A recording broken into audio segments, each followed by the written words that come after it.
Bonsoir à tous, soyez les bienvenus à cette nouvelle édition d'Information. C'est dans un cadre élégant et raffiné que s'est déroulé le café littéraire du journaliste et écrivain Serge Billet. On en parle tout de suite. Le samedi 25 mars, en début de soirée, le restaurant La Capsule 972 a organisé un café littéraire en présence du journaliste et écrivain Serge Billet, venu présenter son 28e livre intitulé Le Prince Aniaba. C'était également une occasion pour les amateurs de lecture et les fans de rencontrer en personne l'un des écrivains ivoiriens et africains qui se bat pour restituer l'histoire de l'Afrique noire. Voici un résumé de cette soirée. Né en 1960 à Agboville, Serge Billet est un journaliste franco-ivoirien. Auteur du best-seller Noirs dans les camps nazis ou encore de l'essai à succès Et si Dieu n'aimait pas les Noirs, enquête sur le racisme au Vatican. Ce 25 mars, il était l'invité privilégié du café littéraire. À l'ordre du jour, son tout dernier livre, Le Prince Aniaba.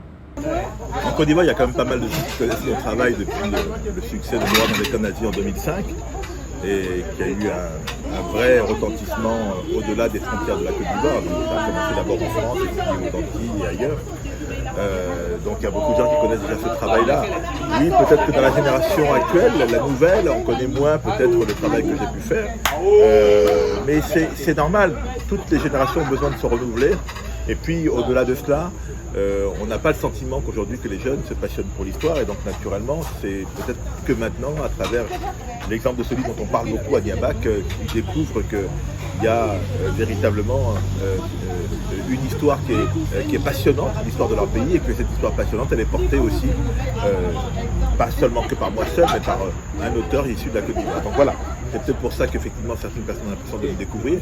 Mais moi, mon travail ne s'arrête pas à la question de savoir qui me connaît, qui ne me connaît pas. Mon travail, c'est de travailler, c'est de creuser les sillons, c'est de défricher, de faire de la recherche, d'écrire. Mon travail, c'est ça. Comme Serge Billet, nombreux sont les auteurs qui font la fierté de la Côte d'Ivoire. Parmi eux, Alain Tailly ou encore Agnès Crézy. Niextor est une entreprise située au quartier Abraham, spécialisée dans la vente de téléphones portables et d'ordinateurs. Cette entreprise apporte une innovation dans ce domaine dans la commune de Port-Bouët. Grâce à la qualité de ses services, Niextor est très populaire. Elle est présente à Port-Bouët, Koumassi et Trècheville et se rapproche de plus en plus de sa clientèle qui la sollicite de partout à Abidjan. Au quartier Abraham de Port-Bouët, la boutique N-Jäger Store est connue de tous les riverains, car ils y trouvent l'essentiel de tout ce qu'ils recherchent en matière de téléphone et d'accessoires et qui vont avec. Depuis près de 2 ans, Arnold Michael travaille dans la boutique en tant que vendeur. Moi, c'est Arnold Michael. Je suis vendeur à la boutique NIEG Store. Ici, nous vendons les téléphones, nous faisons les réparations.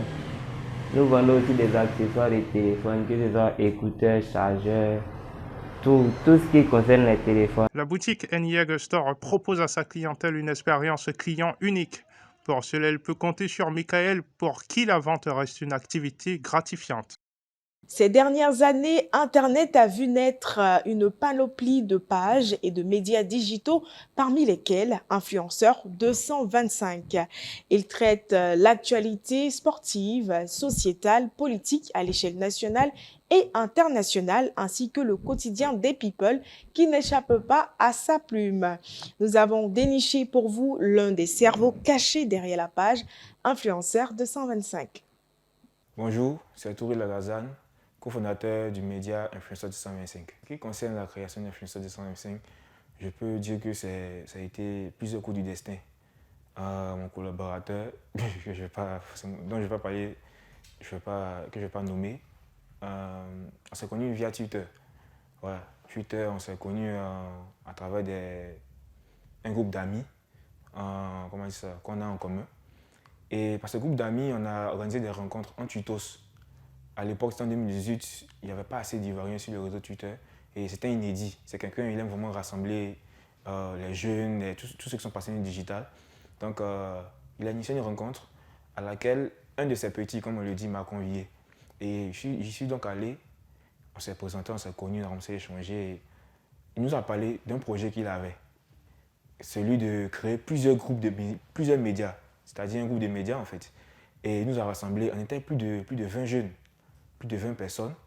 On a créé un groupe WhatsApp et comme ça, on a commencé à créer plusieurs médias. Il y a eu Abidjan Feed, Ici c'est Babi, le média ivoirien, Influenceur 225, etc., etc., etc. Il y a eu beaucoup de médias comme ça.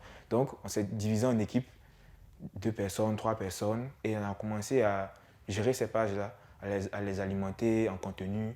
Lui aussi, on faisait des réunions régulières, assez régulières, soit de manière dans le groupe WhatsApp ou de manière physique, où il nous montrait comment le travail de community manager se faisait.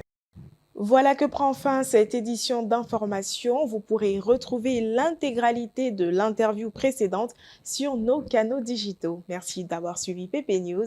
À très bientôt.